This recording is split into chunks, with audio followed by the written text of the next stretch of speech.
Tantor Audio, a division of Recorded Books, presents Managing ADHD in School, The Best Evidence-Based Methods for Teachers by Russell A. Barkley, Ph.D. Narrated by Mitch Crawford. Publisher's Note: this audiobook includes bonus material. Please visit Tantor.com and type Managing ADHD in School into the search box. Follow the link to the book's page, then, under the Supplemental Content section, please enter the access code LEARN, and then click the Unlock button to access the bonus material. The code should be entered in all lowercase letters. All figures and examples referenced in this audiobook can be found in the bonus material. Foreword. Although I have written many books for clinical professionals, parents of children with ADHD, adults with ADHD, and loved ones of adults with ADHD, this is my first book designed specifically for educators. I wrote this book for teachers because I know firsthand that they serve on the front lines of dealing with the educational problems that the vast majority of children with ADHD are likely to experience across their schooling. Another motivation for doing so was that the educational domain is the most impaired by ADHD and is impaired in the highest percentage of children and teens with ADHD than is any other domain of major life activities. Over 90% of children and teens with ADHD will experience classroom behavioral and emotional problems, peer relationship problems in the school, low academic achievement, or various adverse consequences associated with these difficulties, such as grade retention, placement in formal special educational services, and school suspensions and expulsions. Between 30 to 40% of them will not complete compulsory education in the United States because of these ADHD-related problems in school. Only 5 to 10% will complete a college education, which is 3 to 7 times less than the national average in the United States. In short, if ever there was a major domain of life that cries out for assistance for children and teens with ADHD, it is in school. Other books deal with ADHD in schools, so why listen to this one? What makes this book unique is that it goes beyond just describing the various and obvious problems children and teens with ADHD manifest in school. Other books explain what problems are associated with ADHD in the classroom too. But this one goes beyond the what in order to explain why those problems are likely to exist. It tells you about the underlying neuropsychological difficulties in ADHD that create the various school-based problems seen in most children and teens with the disorder. ADHD is far more than just a problem with attention, hyperactivity, or impulsiveness. It is a disorder of the brain's executive system, a system essential for effective functioning in school and in most other important domains of life. As you will learn, ADHD disrupts the normal development of the brain's executive functions, meaning that ADHD is really an executive function deficit disorder, EFDD. And because the executive system is the basis for self-regulation, ADHD is also self-regulation deficit disorder, SRDD. This explains why ADHD is one of the most impairing, if not the most impairing psychological disorder we routinely treat on an outpatient basis in clinical psychology and psychiatry. Seeing the why behind the what can better help both educators and clinicians to understand the reasons behind not only the problematic behavior of a child or teen with ADHD in the classroom, but also the why behind the choice of specific intervention methods. It not only sets out what educators can do to help, but, just as important, why those methods are likely to be effective. Moreover, by understanding the why, the reasons for the problems and for the treatments, educators can appreciate the principles underlying these treatments and so use those principles to develop new interventions on their own. For instance, teachers are often told to increase the frequency of consequences, to shorten work quotas, to allow frequent exercise breaks, or to add more structure, whatever that is, to the child's work area for children and teens with ADHD, among other stock recommendations. Why? Why should we do this for them when we don't do it for other children? The standard answer is because it works. That may be true, but don't you think it is even better to know why something works than just that it might work? Doesn't knowing the reasons behind the effectiveness of a treatment give us more understanding and power to develop even more and better therapies? Consider the classic case of how the British Navy learned that citrus fruits, such as limes and lemons, would treat scurvy. Yes, they learned eventually that it would work by simply giving them to some sailors and not others. But they didn't know why it worked. Once they learned about the role of vitamin deficiency in causing scurvy, they and all other sailors were better able to not just treat scurvy, but to prevent it. And that led to treating and even preventing other vitamin deficiency syndromes. It is the same situation with ADHD. Knowing the why it happens behind the what happens can greatly improve the effectiveness of current therapies and even lead to our developing new and better ones. Here I will tell you the why behind the problems shown by children and teens with ADHD in school, empowering you to be not only more knowledgeable about the nature of ADHD, but to be far more effective in dealing with those problems. What also makes this book unique is that I won't waste your time with a lot of narrative prose, needlessly detailed explanations, study-by-study research findings, and reference citations. You are far too busy for such excessiveness. Here I will get right to the point, setting out in the chapters what problems ADHD poses for children and teens in school, why those problems occur, what you should do about them, and why those things should be done. I will be nothing here if not direct with you. Within will be the critical pieces of information you need to have, along with bulleted lists of effective methods you can use, and crisp, clear statements of the steps you need to follow to implement those methods. Nothing more. If you want stories, you can always read a good novel. But if you want to know precisely what to do to help a child or teen with ADHD in your classroom and why you need to do it, this book is definitely for you. This book provides an array or buffet of what can be done to address the problems and so achieve your goals of helping a child or teen with ADHD in your classroom. Of course, I don't expect you to undertake all of these methods.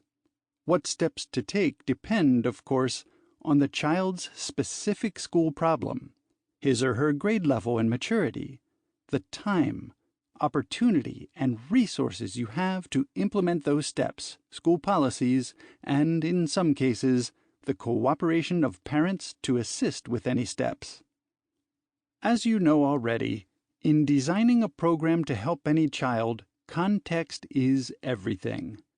So I give you a wide array of things to consider doing to help a child or teen with ADHD from which you can tailor what you believe to be the best plan for that child and context. I know that you know what is best for the child or teen you have in mind. And should you discover new ways to effectively treat a specific problem related to ADHD in your classroom that I did not cover here, please pass it along so I can do the same for other teachers in the next edition. My email address is drbarkley6769@comcast.net. Thanks. Chapter 1. What is ADHD? ADHD is a neurodevelopmental condition that consists of developmental delays or deficiencies in at least two types of neuropsychological abilities. These two dimensions are inattention and hyperactive impulsive symptoms. The disorder is classified as neurodevelopmental because the scientific evidence for the substantial role of neurological and genetic causes in ADHD is now overwhelming and irrefutable. ADHD is considered to be neurodevelopmental because it is primarily the result of a delay or lag in specific mental abilities. Those deficits are largely due to delays and/or dysfunction in the maturation of the brain areas that underlie those abilities. Such brain maldevelopment seems to arise largely from genetics, but can also occur as a consequence of damage or other disruptive influences experienced by the child or teen at any time during development, but most often during prenatal brain formation. The symptoms of ADHD are dimensional in that they reflect the extreme end of a continuum of normal or typical human ability in these two areas. Children and teens with ADHD have a disorder that is beyond their own choice or making, is intrinsic to their psychological and physical nature, is not a categorical condition like being pregnant, differs from the behavior and abilities of other students in these dimensions as a matter of degree, quantitative, not of kind, qualitative, will become evident sometime during childhood development, before 16 years in 98% of all cases, is likely to be pervasive across many, but not necessarily all situations, is likely to be persistent across development for many, but not necessarily all cases. The symptoms of ADHD. The symptoms most often evident in children and teens with ADHD include inattention, fails to give close attention to details, makes careless mistakes, cannot sustain attention to tasks or activities, doesn't seem to listen well, doesn't follow through on instructions, fails to finish work, cannot organize activities well, avoids or seems reluctant to engage in things requiring sustained effort, loses things necessary to complete tasks or activities, is easily distracted, forgets things. Hyperactivity impulsivity, fidgets with hands or feet or squirms in seat, leaves seat when expected to remain seated, runs about or climbs on things where inappropriate to do so, is unable to play quietly, often seems to be on the go or driven by a motor, talks too much, blurts out answers prematurely, cannot wait, interrupts or intrudes on others' activities. These symptoms must occur at least often and to a degree that is excessive for their age. The child or teen exhibits a majority, 6 or more, of the symptoms on either list. Several symptoms must have developed in childhood before 12 years of age. These symptoms must have persisted for at least the past 6 months, must occur in 2 or more settings, home, school, work, community, and must lead to impaired functioning in major life activities, such as social, family, peers, community, academic, or occupational activities. Only a small percentage of children will meet all of these conditions, making those who do worse than 92 to 95% of the child or adolescent population in these respects. The deficient mental abilities contributing to the symptoms. I and many other clinical researchers conceptualize these symptoms as involving deficits in the following mental abilities, often referred to as executive functions. Hear more about these and their brain networks in Chapter 3, What Causes ADHD? Goal-directed persistence, inattention, and resistance to distraction. What separates the attention problems seen in ADHD from those evident in other disorders, such as depression, is that those with ADHD have problems with sustaining attention to and persisting toward the future. They are less able to persist at getting things done over time, in time, and on time that involve delayed or future events. They pay attention to what is happening now just fine, but not to what they need to be doing to be ready for what is coming next, or what they have been assigned to do. Even if they try to persist toward tasks or goals, they are more likely than others to react to distractions, which are events that are not relevant to the goal or task. Those distracting events are not just irrelevant things occurring around them, but also irrelevant ideas occurring in their mind. The problem here is not one of detecting those distractors better than others, but in failing to inhibit reacting to those distractors as well as others. Working memory. A large part of their inattentiveness comes from the inability to hold in mind what goal they have chosen or been assigned, what that involves, and monitoring when it has been accomplished. This reflects a deficiency in working memory, which is remembering what to do. Memory for facts, knowledge, or information is not so much the problem as remembering what is to be done and persisting at it until it is so. Even if they tried to hold such information in mind in order to guide their behavior toward a goal or task, such as instructions or assignments you gave them, any distractions will disrupt and degrade this special type of memory. The mental chalkboard of working memory is wiped clean by the distraction, and so the child is now off doing something other than what he or she is supposed to be doing. And having reacted to a distraction and so gone off task, the child is far less likely to re-engage the original and now uncompleted goal or task. In sum, children or teens with ADHD are less likely than others to remember what they were supposed to be doing. Yes, ADHD children are forgetful, but as you can see here, it is a special type of forgetfulness. It is forgetting what they are supposed to be doing, forgetting the future. Inhibition. Children and teens with ADHD are not just impulsive, poorly inhibited in their actions, which leads them to move around, touch things, and otherwise behave too much, the hyperactivity. Their deficit in inhibition extends to their verbal behavior, talking excessively, and to their cognitive activities or thinking, impulsive decision-making. It also interferes with their self-motivation, meaning that they are more likely than others to opt for immediate rewards or gratification. Put another way, they steeply discount the value of a future or delayed event or consequence, reward or punishment, more than others, causing them to have a high time preference. They prefer to have small results now rather than larger results later. Finally, their impulsiveness is evident in their emotions. They are more likely to display their emotional reactions and do it more quickly than do others of their age. And if strong emotions have been provoked by some event, they will have a far more difficult time moderating or otherwise self-regulating that emotion. So children with ADHD are less patient, more easily frustrated, quicker to arouse, more excitable, and sillier, yet also more likely to react with anger, and so more likely to respond with aggression when provoked.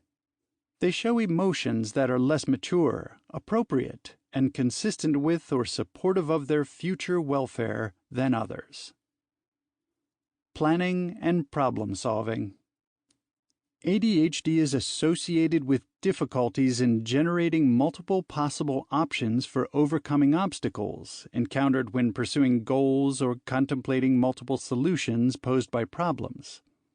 A related deficit is in the ability to construct and execute the steps of a plan necessary to attain a goal. This difficulty is often evident in school settings in problems with mental arithmetic, verbal narratives to questions posed in class or on exams, oral reports, written reports, and other tasks in which a complex, well-organized response is necessary. If you noticed a recurring theme here, it is that ADHD interferes with thoughts, actions, words, motivations, and emotions aimed at organizing behavior across time and preparing for the future instead of just reacting to the moment. To act impulsively, fail to persist, and be distractible is to be nearsighted to the future, to be preoccupied by moments, and so be blind to time. The aforementioned cognitive deficits will then disrupt the student's executive functioning, EF, in daily school activities. Deficient executive functioning in daily life will be evident in problems with self-restraint, deficient behavioral inhibition, limited self-control, poor delay of gratification, and difficulties subordinating one's immediate interests and desires to those of others. Self-management to time, poor time management and organization across time to achieve one's goals or accomplish assigned tasks. Self-motivation, an inability to activate and sustain motivation to relatively boring, tedious, effortful, or lengthy tasks in which there is no intrinsic interest or immediate payoff. Self-organization and problem-solving, difficulty with organizing one's personal space, desk, locker, academic materials, etc., so as to accomplish work efficiently and effectively. Forgetfulness of what is to be done or what was assigned will be commonplace. As noted earlier, there will also be deficits evident in tasks that require working memory and thoughtful problem-solving. Self-regulation of emotions, difficulty with inhibiting the expression of impulsive emotions in reaction to emotionally provocative events. This is evident in the student being easily excitable, prone to both positive and negative emotional outbursts, and greater than typical impatience, frustration, anger, hostility, and reactive aggression. The vast majority of children and teens meeting research diagnostic criteria for ADHD fall in the bottom 7% of the population in each of these major areas of executive functioning in daily life. It is easy to see how such deficits would produce a myriad of difficulties with functioning in educational settings that typically place a premium on these EF abilities. Chapter 2. The Facts about ADHD. 5 to 8% of children and 4 to 7% of teens have ADHD, as do 3 to 5% of adults. The prevalence of ADHD therefore declines somewhat with age, which implies that some children with ADHD will recover from the disorder by adulthood, estimated to be 10 to 34% depending on one's definition of recovery. Hyperactive symptoms decline more steeply with age than do the inattention symptoms. But the number of domains of daily life impaired by ADHD can increase with age because more domains become available for participation than in childhood. For example, sex, driving, work, managing money, cohabitating with a partner, raising children, etc. In some regions, the prevalence of ADHD may be higher, such as in dense urban centers with higher rates of poverty, blue-collar or lower-middle social class neighborhoods, areas surrounding military bases, or regions that have more of the factors that can cause ADHD. Toxins, poor prenatal care, more smoking or alcohol use during pregnancy, etc. The reason ADHD may be more common among the children of certain occupational groups is because more adults with ADHD are likely to be in those occupations. Given the high genetic contribution to ADHD, those adults are more likely to have children with ADHD. The sex ratio of ADHD is 3 to 4 to 1 males to females in children, 2 to 2.5 to 1 in adolescents, and nearly 1.5 to 1 in adulthood. The reason for the convergence of the sex difference across development is unknown at this time.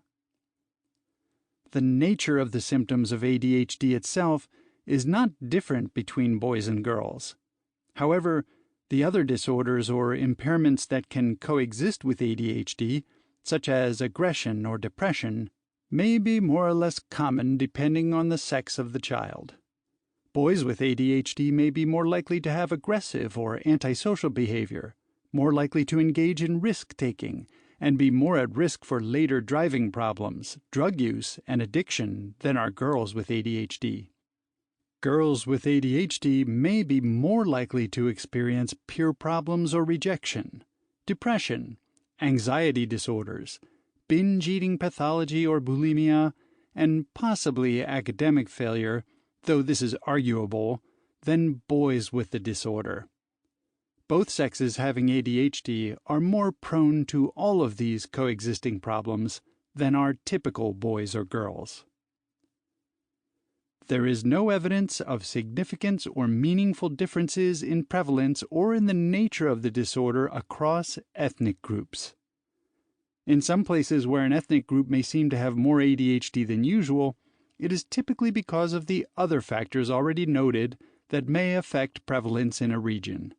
It is not due to some propensity for that ethnic or racial group to have more ADHD due merely to their ethnic or racial background.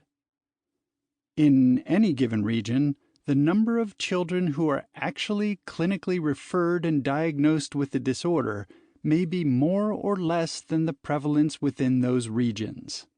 Rates of clinical diagnosis are not the same as rates of true disorder.